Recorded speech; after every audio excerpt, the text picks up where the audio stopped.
Oke, assalamualaikum warahmatullahi wabarakatuh. Jumpa lagi teman-teman, Tren Quran Family. Pada kesempatan kali ini kita akan menjawab salah satu pertanyaan yang paling sering ditanyakan di konten tutorial tata cara mandi wajib yang benar dan sah bagi laki-laki dan perempuan di video sebelumnya, teman-teman. Jadi buat yang mau melihat videonya, silahkan lihat di video paling populer di channel ini. Nah, yang akan kita jawab sekarang itu soal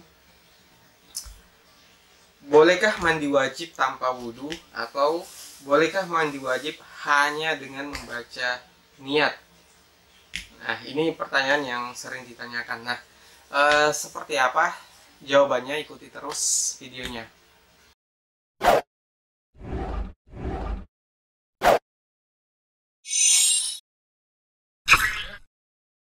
Oke teman-teman, jadi pertanyaan bolehkah mandi wajib hanya dengan membaca niat atau bolehkah mandi? Oke teman-teman, jadi pertanyaan terkait bolehkah mandi wajib hanya dengan membaca niat ataukah bolehkah mandi wajib tanpa berwudu? Nah ini sebenarnya pertanyaan sederhana.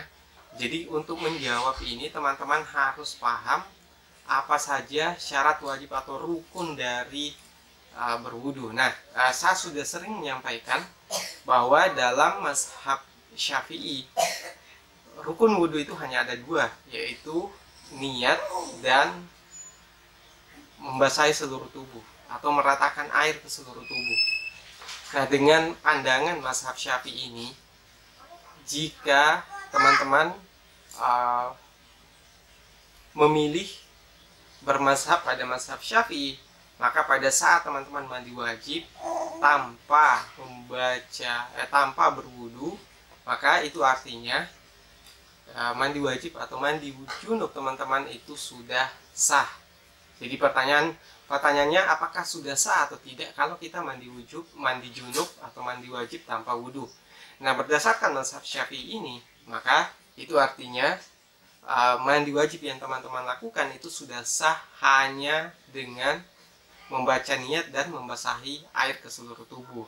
Tapi ada satu hal yang perlu teman-teman ketahui, bahwa mandi wajib itu dalam pandangan beberapa mazhab itu berbeda-beda.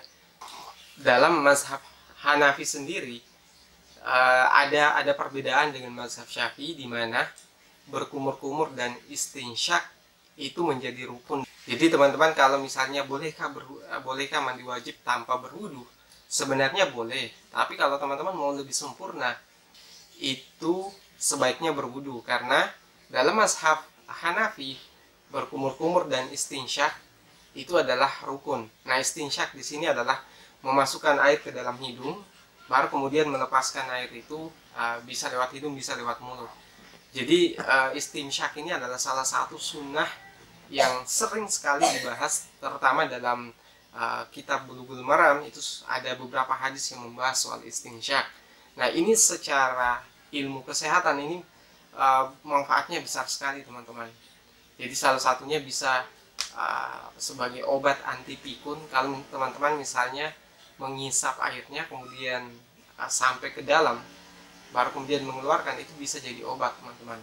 Nah, itu salah satu manfaatnya. Tapi pertanyaan soal sah tidaknya mandi wajib tanpa melakukan istinsyak, kumur-kumur, dan memasukkan air ke dalam hidung, itu kembali lagi teman-teman menggunakan mazhab apa. Kalau mazhabnya mazhab Syafi'i, maka niat dan membasahi seluruh tubuh, jadi meratakan air ke seluruh tubuh, itu sudah sah. Tapi kalau mazhab Hanafi, teman-teman harus berkumur-kumur dulu dan harus istinsyak. Nah, ini sebenarnya dasarnya dari sebuah hadis yang cukup panjang yang sudah kita jelaskan di beberapa konten sebelumnya, teman-teman. Jadi pertanyaan ini sudah kita jawab. Oke teman-teman, penjelasan singkat kita soal bolehkah mandi wajib hanya dengan berwudu atau hanya dengan niat, atau bolehkah mandi wajib tanpa berwudu, sudah kita jawab. Jadi kalau teman-teman soal mandi wajib ini akan kita buat konten yang cukup banyak sekali. Jadi kalau ada pertanyaan langsung saja bertanya di bawah. Mungkin itu yang bisa saya sampaikan teman-teman. Sekian dari saya. Assalamualaikum warahmatullahi wabarakatuh.